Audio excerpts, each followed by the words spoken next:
And you've just heard The Church and the Crown by Malcolm MacWatt from the album Dark Harvest. And I'm delighted to be joined by Malcolm now. Hello, Malcolm. How you doing, Alistair? I'm really well, thanks. I'm really well. So what can you tell us about Dark Harvest and the songs on it? I think what I've probably sort of said is that I definitely never really set out to write something quite as dark, quite as grim. But I just think the songs ended up taking that tone just because of, I think, just the state of the world we're currently living in. You know, I couldn't help but be influenced by what's happening. But I mean, mainly it's wee Scottish stories that you might not necessarily kind of have, have been taught in school, or or sort of read in that many books. It's just little things, wee little injustices and things that I just thought I just like to talk about. And I think Dark Harvest is a great title for the album as a whole, that kind of idea that these songs have got that. How you're saying that they're kind of Scottish stories. Are they your stories? Are they other people's? A mix of both? I mean, in this, I think in the sense, I mean, they're more just, it's just maybe just little bits of historical information that I sort of pick up. I mean, I think living in London, I'm more interested in Scotland than I've ever been, and I think that's maybe the case for a lot of expats. Yeah. I don't consider myself an expat because I'm up and down the road all the time, but I think living here, it really made me focus on, I suppose, on what I've left behind. So I think it's that kind of so yeah, I mean, the stories, they're out of my head, but they're and I've tried to maybe make them a bit more human. Yeah. Try to bring that sort of personal element into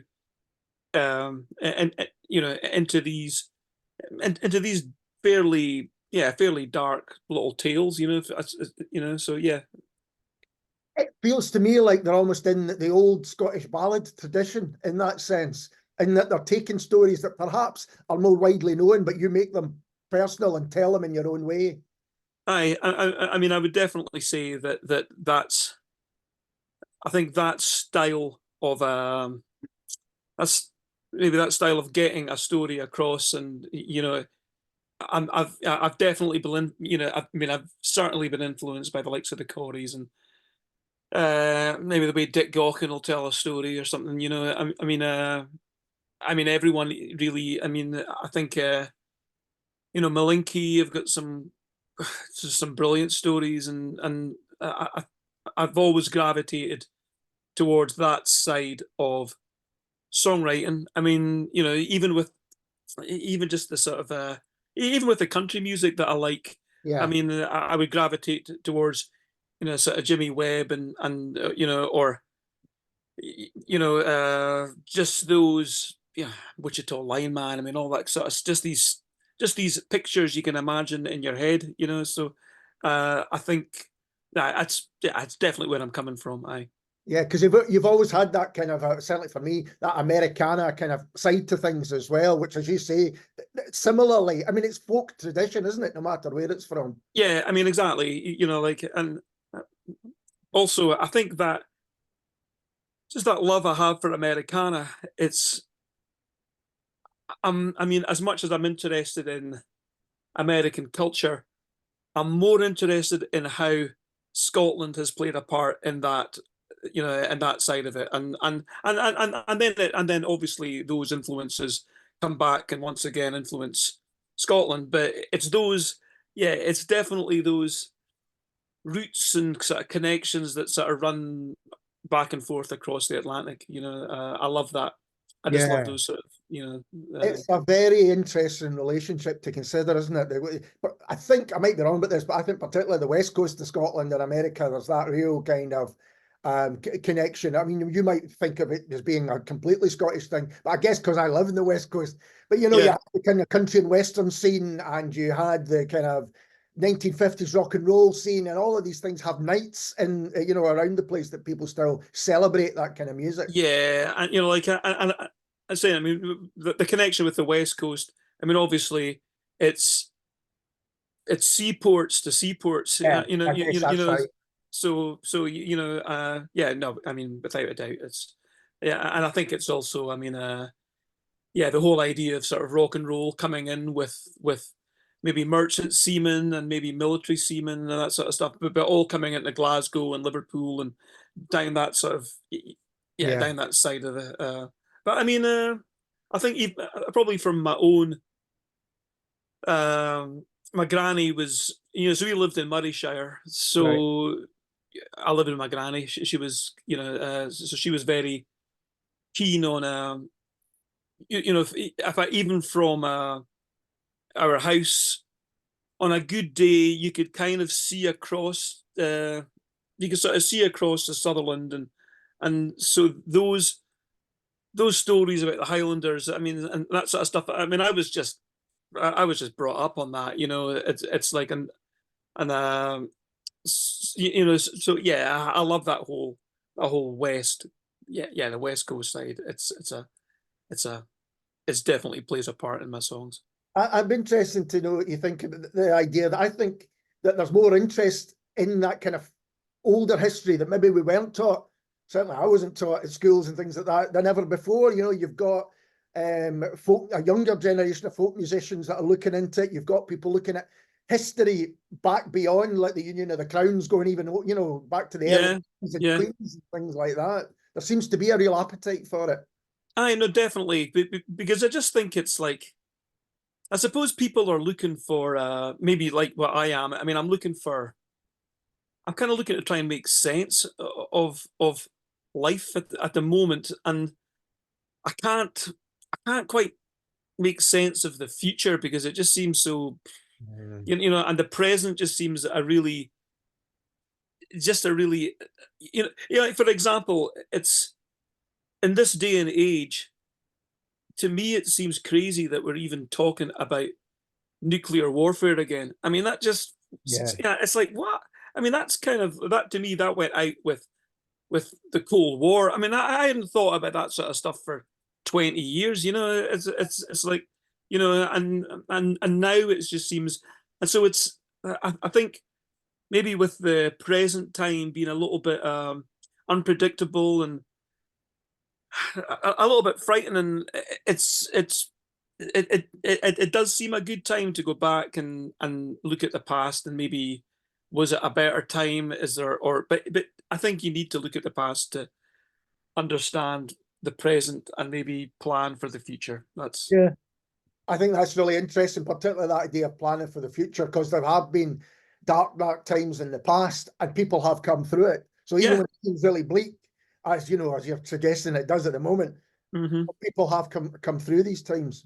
No, without a doubt. I mean, I think it's, the one thing with human beings is we endure, and we go on, so yeah.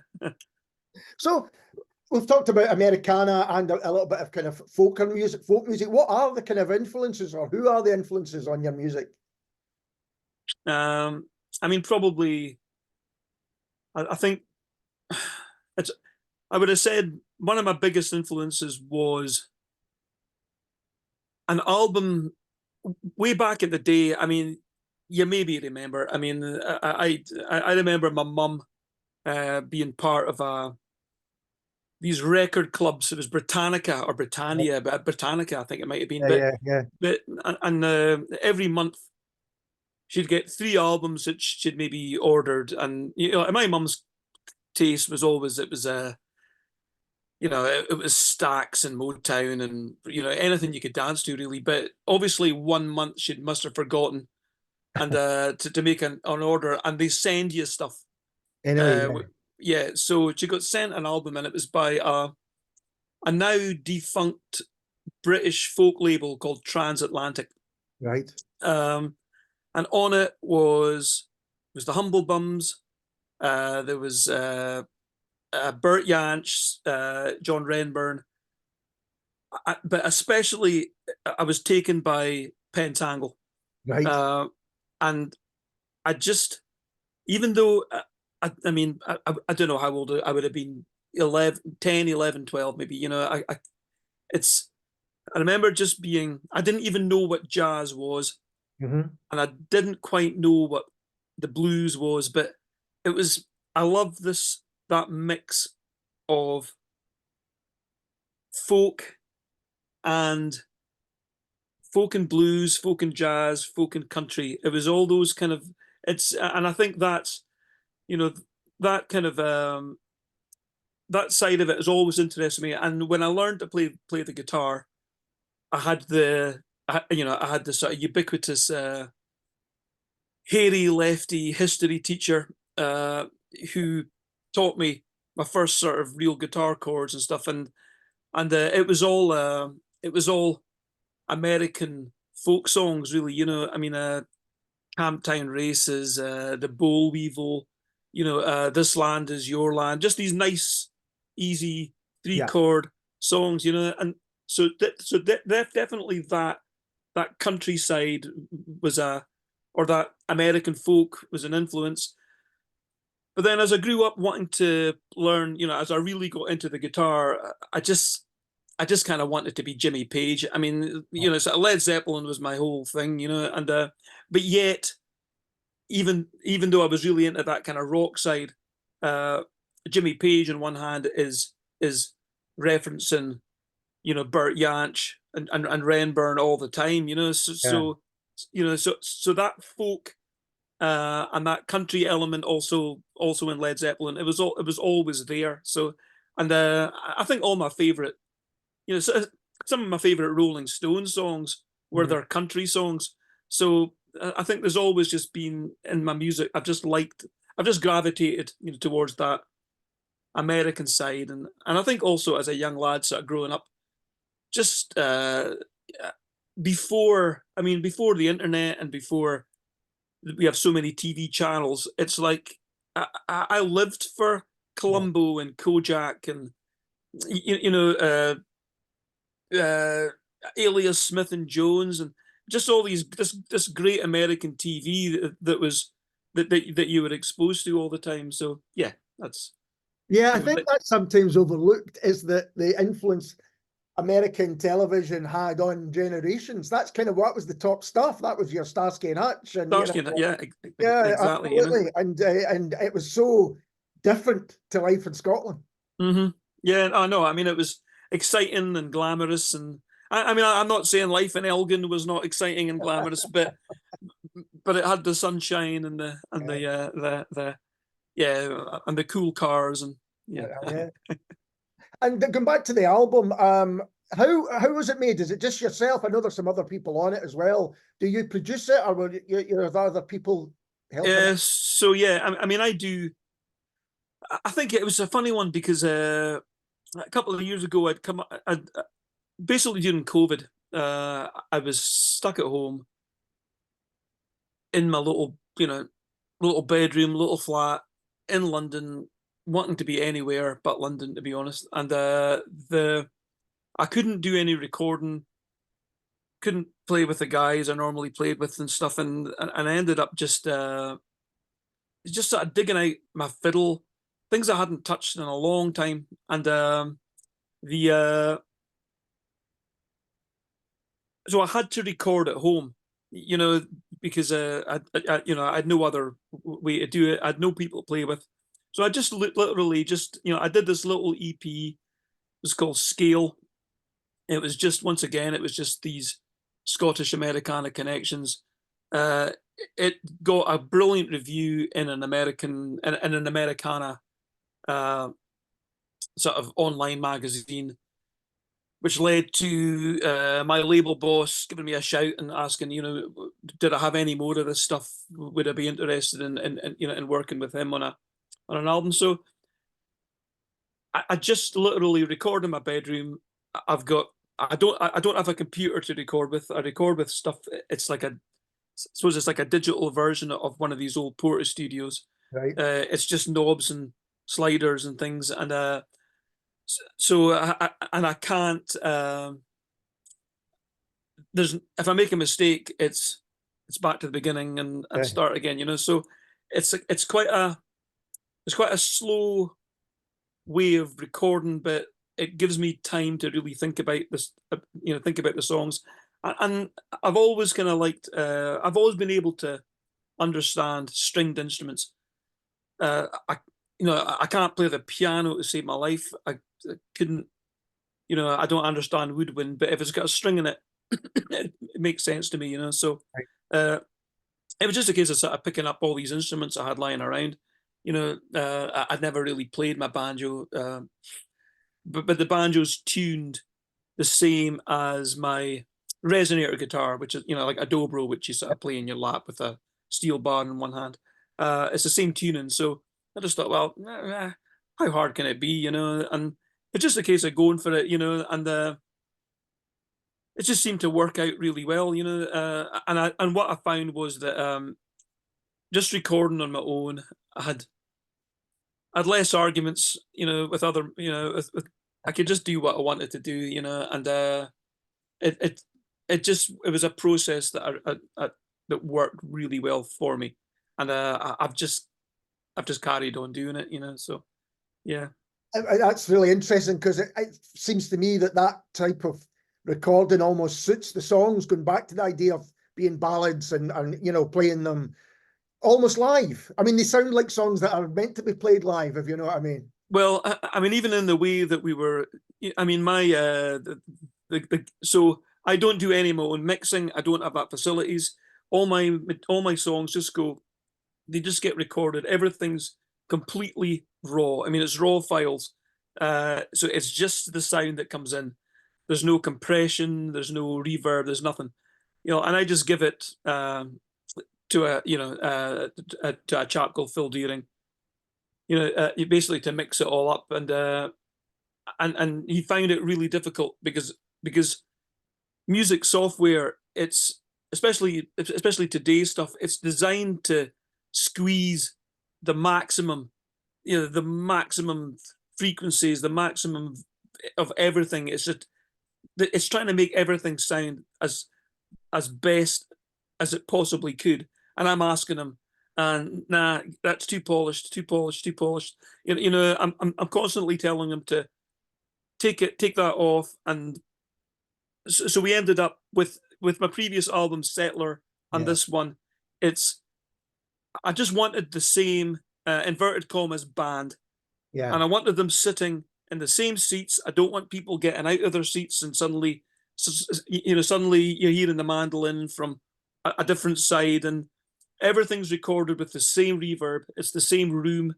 And it was just, I wanted it to sound as live and as, hand knitted as possible. I just didn't. I wasn't going for this big polished sound. It was just like I want people to feel like they're sitting in front of the band, and these guys are just playing. And there's and to the point where, unless it was an absolute howler of a mistake, I just left any little errors, anything in. Maybe there's the odd bit of timing that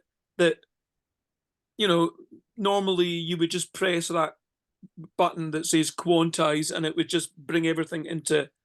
But I was just like, no, I just want it to be live, or as live as we could possibly get it to sound. I think that's a great description. It's almost an intimate album in that way. You say when you put it on, you can almost shut your eyes and imagine that you are in the room with the people that are making the music. Well, I hope so. And I'm saying that they sound like they're meant to be playing live. Have you done that? And are there plans for more live gigs? I mean, are you playing live all the time these days? No, I mean, I'm playing live quite regularly, but I'm playing live as just a guitar player. I mean, I'm actually, this year I'll be going out live and bringing my banjo with me for the first time. So, and there's a couple of songs I've even considered just playing with the fiddle.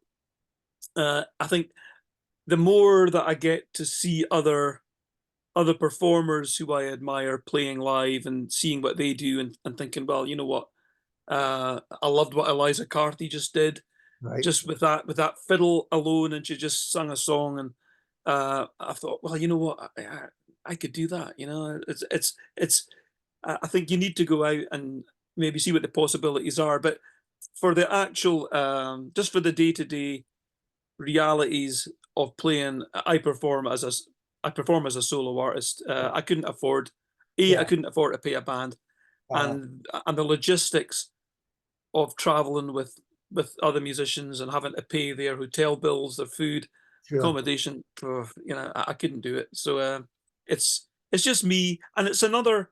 And I think what I love, I mean, even at the moment, I'm still working out how the best way to approach songs that are maybe they're quite busy or they're quite full. Yeah. And how am I going to do this with just an acoustic guitar? And mostly, I definitely think I'm getting away with it anyway.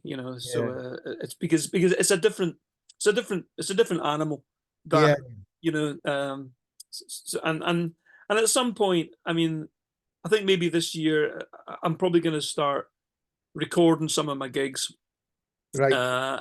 Who knows? I might put out a wee live thing, but it's because, I mean, there's occasionally I do get a few people at shows actually tell me, you know what, I actually prefer this totally stripped back version of the song than with all the stuff in it. So it's, I think, to have that option is quite cool. I can imagine that, because at the end of the day, it's in the singer-songwriter tradition, and they all seem like you're telling stories in your songs, and I think you can do that in a number of ways. Yeah, I think I just, I mean, I think that's absolutely right. It's, I mean, I've always been quite a fan of these. I remember back in the day, MTV would do these unplugged shows with bands, and it was a different. Each song took on a different feeling, and they weren't necessarily better or worse. They were just different. So yeah. I think my favorite Nirvana album is their MTV Unplugged one, because they just really showcase the songs. And like, I mean, I'm absolutely with you on that as well, because I think that's one of those classic moments of recording history. That show, it's and it was so raw, and but actually, I think in many cases, in some ways, I actually thought that show showcased Nirvana as even better musicians than just plug in and thrash it. I think it makes you sit down and think about the songs and really, how are you going to put that across? And and I think sometimes unplugged, you get that chance to get all that emotion across as well. Yeah, and I would love to hear a live album from you. That would be great. Well, I mean, yeah. Yeah. So what's next for you? Is it just more gigging? Have you got, can you even think of a next album, or are you still with the songs on Dark Harvest? No, I mean, I'm my head's, it's, I mean, I actually finished. I mean, Dark Harvest was done. It was done and dusted a year ago. So things kind of move slowly, or when you're with a record label, you're, you have to realize I mean, I know every musician's self-absorbed and it's all about them, but I am not the only horse in my records label stable. You got to wait your turn. So even though the songs were done, I mean, literally they were finished a year ago. They're you just got to wait your turn for it to come round. So your head never stops. I mean, at the moment, I'm kind of I'm actually been doing a series of songs. Some of them are mine, but a lot of them aren't. But they're songs that I'd like to bring to the Americana scene, and they're all Scottish songs, right? Or by Scottish. So I'm doing one by Michael Mara, which is someone I greatly admire, and I think it's a song called "The Beast," which as far as I know, it's only on a live album, and it's like and it's such an extraordinary song, and I think, oh, you know what, I've got something by Dick Gaughan that I'm thinking of them with banjo and fiddle and that whole Appalachian way. So that's something. Whether I might do it as an album, I don't know. I mean, but that's what I'm recording at the moment. It's just these songs that I think an American audience would really like to hear them, you know. So yeah. Oh, that sounds amazing. Malcolm, thank you so much for taking the time to talk to me. It's been a real pleasure. It has been. Thank you very much. Cheers, Alistair. It's been a joy. And this is Malcolm MacWatt, and she told me not to go.